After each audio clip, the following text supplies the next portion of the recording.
newyn ar raddfa eang yn amlygu ar draws Dwyrain Affrica. Os na weithredwn ni nawr mae pethau yn mynd i wethygu. Mae sychder a gwrthdaro wedi gadael 16 miliwn o bobl mewn perygl o newynu ac mewn dirfawr angen bwyd, dŵr a thriniaeth feddygol. Mae pobl eisoes yn marw yn Ne Sudan a Somalia. Yng Nghenia mae'r Llywodraeth wedi cyhoeddi stad o argyfwng cenedlaethol ac mae Ethiopia yn delio gyda thon newydd o sychder.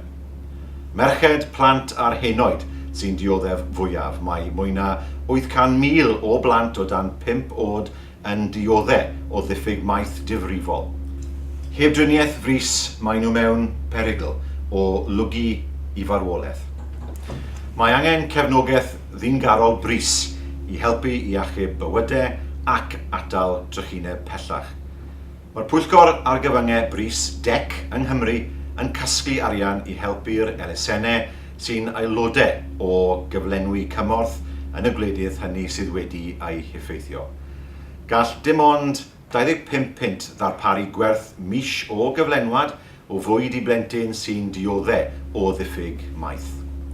Os hoffech gyfrannu, ewch i dec.org.uk neu ffoniwch dim 370 60 60 61 neu gyfrannu 5 punt textiwch helpu i 7 dim. Diolch yn fawr.